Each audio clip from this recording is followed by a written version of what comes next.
வருஷமா அமெரிக்கா தான் உலகத்துக்கே ராஜா. அவங்க சொல்றதான் சட்டம்னு ஒரு பிம்பம் இருந்துச்சு. அந்த பிம்பம் இப்ப சுக்குநூறா உடைய போகுது.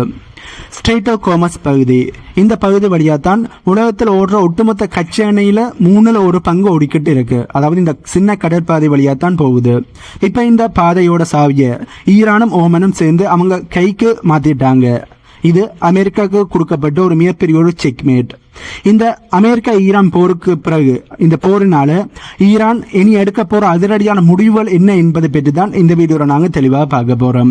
வீடியோக்குள்ள போறதுக்கு முன்னே நம்ம சேனலை சப்ஸ்கிரைப் பண்ணி பக்கத்துக்கு பெல் ஐக்கானை கிளிக் பண்ணி வைங்க. அப்பதான் நான் போடக்கூடிய வீடியோஸ் நீங்க உடனுக்குடன் பார்க்க முடியும். வாங்க இப்ப வீடியோக்குள்ள போலாம். இப்ப ஈரான் ஒரு அதிரடியான சட்டத்தை கொண்டு வந்திருக்காங்க.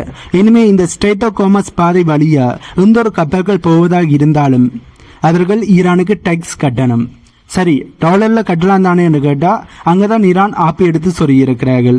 எங்களுக்கு உங்க டாலர் தேவையில்லை, சீனாவோட ஜுவான் இல்லாட்டி கிரிப்டோ கரன்சில கொடுங்கன்னு ஈரான் தரப்புல இருந்து கேட்டிருக்கிறார்கள். யோசிச்சு பாருங்க, 1974 இருந்து இன்னைக்கு வரைக்கும் உலகத்துல பெட்ரோல் டீசல் வாங்கணும்னா டாலர் தான் வேணுமெங்கிற நிலைமையானது இருந்துச்சு.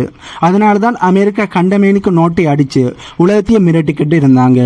ஆனா இப்ப உலகத்தோட முக்கியமான ஒரு டோல்கேட்ல டாலர் செல்லாதுன்னு சொல்லிட்டா அமெரிக்காவோட அந்த பெட்ரோ டாலர் சாம்ராஜ்யம் என்னவாகும்?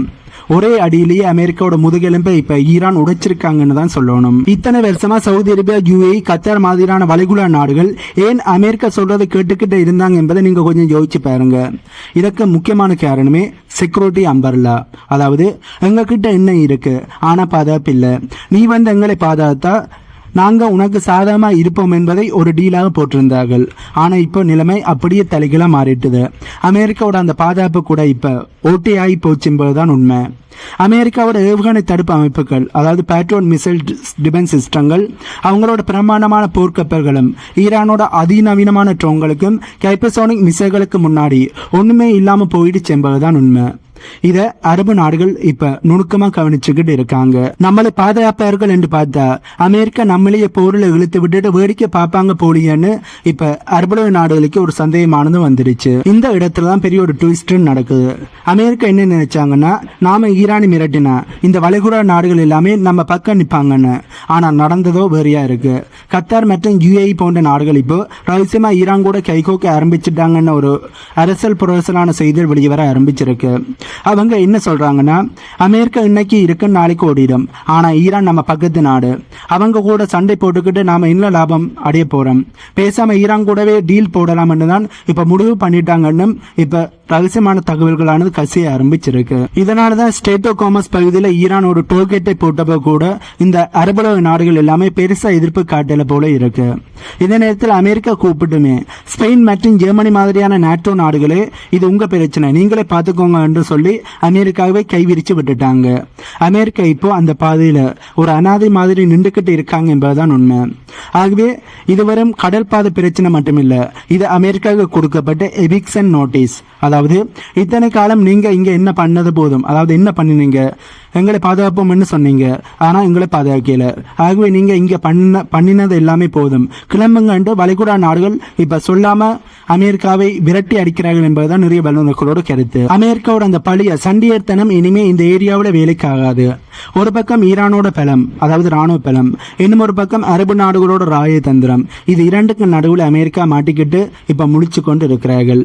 அமெரிக்கா எப்பவுமே யாரையாவது வச்சுதான் புரோக்சி வாரை பண்ணுவார்கள். ஆனா இப்போ ஈரான் நேரடியாக களத்தில் இறங்கி அமெரிக்காவோட ஆதிக்கத்தை ஒரே அடியிலேயே காலி பண்ணிட்டாங்க. இதுதான் 21வது நூற்றாண்டோட மிகப்பெரிய ஒரு ஜியோபொலிட்டிக்கல் மாற்றமா பார்க்கப்படுது. வழக்கமா உலகத்துல எங்கேயாவது போர் நடந்தா தங்கத்தோட விலையானது கடகடன்னு ஏற ஆரம்பிக்கும். போர் நின்னா உடனே தங்கத்தோட விலை எப்படி ஏறிச்சதோ அப்படியே கடகடன்னு குறைய ஆரம்பிக்கும். இதுதான் உலகத்தோட நியதி. ஆனா இப்ப பாருங்க, சீஸ்பயர், அதாவது போர் நிறுத்தத்தை பற்றி பேச்சுவார்த்தை நடக்குது, ஆனாலும் தங்கத்தோட விலை குறைய மாட்டேங்குது. ஏனென்றால் ஒரு பக்கம் ஓயிலோட விலை இறங்கினாலும் தங்கம் மட்டும் $4,900 நோக்கி ராக்கெட் வேகத்தில் போய்கிட்டே இருக்கு. இதற்கான காரணம் என்னென்றா, இது வெறும் போர் மட்டும் இல்லை, இது உலக பொருளாதாரத்தோட ரீசெட். உலகத்தில் இருக்கிற பெரிய பெரிய சென்ட்ரல் பேங்காக இருக்கட்டும், சோவரிங் வெல்த் ஃபண்ட்ஸாக இருக்கட்டும், இவங்களுக்கு எல்லாம் ஒரு பெரிய ஒரு உண்மையானது புரிஞ்சு போச்சு. அமெரிக்காவோட டாலர் சிஸ்டம்ங்கிறது இப்போ ஒரு பொன்சி ஸ்கீம் மாதிரி. வெறும் காகிதத்தை அச்சடித்து உலகத்தை ஏமாத்திக்கிட்டு இருந்த அந்த காலம் முடிய போகுது என்பது இவர்களுக்கு நல்லாவே தெரிஞ்சிருச்சு. இதனால தான் எல்லாருமே டாலரை தூக்கி போட்டுட்டு பாதுகாப்பான தங்கத்தை நோக்கி ஓடிக்கிட்டு இருக்காங்க. இந்த இடத்துல ஒரு பழைய கதையை பற்றி நாங்க பேசித்தான் ஆகணும். 1974 அமெரிக்கா ஒரு பிளானை பண்ணியிருந்தார்கள். உங்ககிட்ட இருக்கிற எண்ணெய் டாலர்ல மட்டும்தான் விற்கணும், பதிலுக்கு நாங்க உங்களுக்கு பாதுகாப்பு தரோம்னு அரபு நாடுகள் கூட ஒரு டீலை அமெரிக்கா போட்டிருந்தாங்க. இதை பற்றி ஏற்கனவே எங்களுடைய பல வீடியோக்கள்ல தெளிவாக பார்த்திருக்கேன். இதற்கு பேர் தான் பெட்ரோ டாலர். இதனால தான் அமெரிக்கா கடன்ல இருந்தாலும் அவங்க அடிக்கிற நோட்டுக்கு மதிப்பு இப்பவும் இருந்துகிட்டு இருக்கு. ஆனா இப்ப ஸ்ட்ரெய்ட் ஆஃப் ஹார்முஸ் பகுதியில் ஈரான் என்ன பண்ணிட்டாங்கன்னா, டாலர்ல காசு வாங்க மாட்டோம்னு சொன்னது மட்டும் இல்லாம தங்கத்தோட மதிப்பையும் உலக நாடுகளுக்கு உணர்த்திட்டாங்க. அமெரிக்காவால வேணுமென்னா டாலரை அச்சடிக்க முடியும், ஆனா தங்கத்தை அவர்களால மண்ணில் இருந்து பிடித்து எடுக்க முடியாதுதானே. எப்போ கார்மோஸ் ஜலசந்தி அதாவது ஸ்ட்ரெய்ட் ஆஃப் ஹார்முஸ் பகுதியில் டாலர் செல்லாதுன்னு ஆச்சோ அப்போவே அமெரிக்காவோட 50 வருஷம் ஆதிக்கத்துக்கு ஈரான் சாவு மணி அடிச்சிட்டாங்க என்பதுதான் உண்மை. இதனால் அமெரிக்காவால் டாலரை ரொம்ப பெருசாக பவர்ஃபுல்லான ஒரு மணியாக வச்சிருக்க முடியாது. பழைய மாதிரி அது இருக்க போகிறதும் இல்லை என்பதுதான் உண்மை. இந்த வீடியோ பார்க்குற நீங்கள் நினைக்கலாம் தங்கம் விலை ஏறுனா எனக்கு என்னண்டு. ஆனால் இதில் தான் ஒரு சூட்சமுமே இருக்குது. வெள்ளி கூட $76 தாண்டி போய்கிட்டே இருக்கு. உலகத்தோட ஸ்மார்ட் மணி அதாவது புத்திசாலித்தனமான முதலீட்டாளர்கள் என்ன நினைக்கிறாங்கன்னா, அமெரிக்காவோட அந்த பழைய இராணுவ பலம் இப்போ இல்லை, இப்போ இதனால நாங்கள் எங்களுடைய பொருளாதாரத்தை காப்பாற்றணும் மட்டும் முடிவு பண்ணிட்டாங்க. ஈரான் செஞ்ச இந்த ஒரு மூவ், அதாவது ஸ்ட்ரெய்ட் ஆஃப் ஹார்முஸ் வழியாக போகிற கப்பல்கள் டேக்ஸ் பே பண்ணணும், அதுக்கு அவர்கள் டாலரை பயன்படுத்த முடியாது, ஒன்றில் சீனாவோட யுவான் அல்லது கிரிப்டோ கரன்சி மூலம் தான் தரணும்னு சொன்ன இந்த மூவ் உலக நாடுகளுக்கு ஒரு தைரியத்தை கொடுத்துருக்கு. நாம ஏன் டாலரை நம்பி இருக்கணும், நமக்கிட்ட தங்கம் இருக்கு, கிரிப்டோ இருக்கு, யுவான் இருக்குன்னு எல்லாருமே மாற்று வழியை தேட ஆரம்பிச்சிட்டாங்க. அமெரிக்கா இப்போ இதன் மூலம் ஒரு தனித்தீவு மாதிரி தனித்து விடப்பட்டுட்டார்கள் என்பதுதான் உண்மை. அவங்க கண்ட்ரோலில் இருந்த இந்த உலக வங்கியாக இருக்கட்டும், IMF இருக்கட்டும், எல்லாத்துக்குமே இப்போ ஒரு பெரிய ஒரு சவாலானது காத்துக்கிட்டு இருக்கு. சுருக்கமாக சொல்லணும்னா இது ஒரு எக்கனாமிக் வார். இந்த போரில் ஈரான் இப்போதைக்கு மிகப்பெரிய ஒரு வெற்றியை பெற்று முன்னிலையில் இருக்காங்கன்னு தான் சொல்லணும். அமெரிக்கா இஸ்ரேலும் சேர்ந்து ஈரானுக்குள்ள எப்படியாவது ஆட்சியை கவுக்கணும்னு எவ்வளவோ ட்ரை பண்ணினாங்க. அந்த நாட்டோட பழைய இளவரசர் ரசா பல்லவியை கூட்டிக்கிட்டு வந்து அவரை ஆட்சியில் அமர்த்த போறோம் என்ற மாதிரியே மிக பெருசெல்லாம் சீன் போட்டார்கள். ஏகப்பட்ட பொய் செய்திகளை பரப்பினாங்க.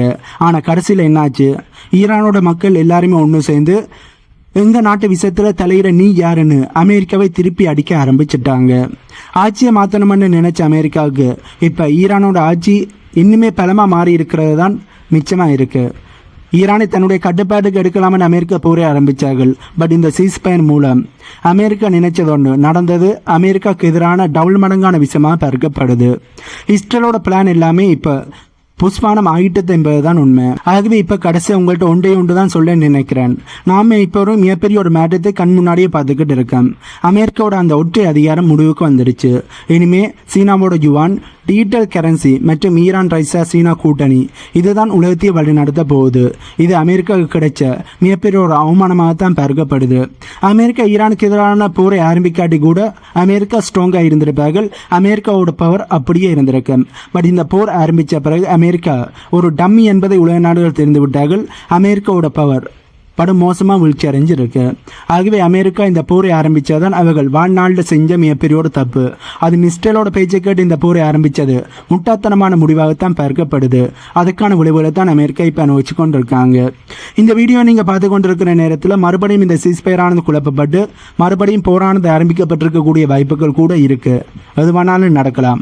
ஏனடா இப்போ இந்த சீஸ்பயரை நம்ப முடியாது. ஆகவே இந்த வீடியோவில் நான் சொன்ன தகவல்கள் உங்களுக்கு புதிதாக இருந்திருக்குமென்னு நம்புகிறேன். இந்த தகவல்கள் உங்களுக்கு புதிதாக இருந்தால் இந்த வீடியோக்கு லைக் பண்ணி நம்ம சேனலை சப்ஸ்கிரைப் பண்ணி பக்கத்துக்கு பெல் ஐக்கானை கிளிக் பண்ணி வைங்க. அப்போ தான் நான் போடக்கூடிய வீடியோஸை நீங்கள் உடனுக்குடன் பார்க்க முடியும். இன்னும் ஒரு புதிதான தகவல்கள் உள்ளடங்கிய புதிய வீடியோவில் உங்களை நான் மீட் பண்ணுறேன்.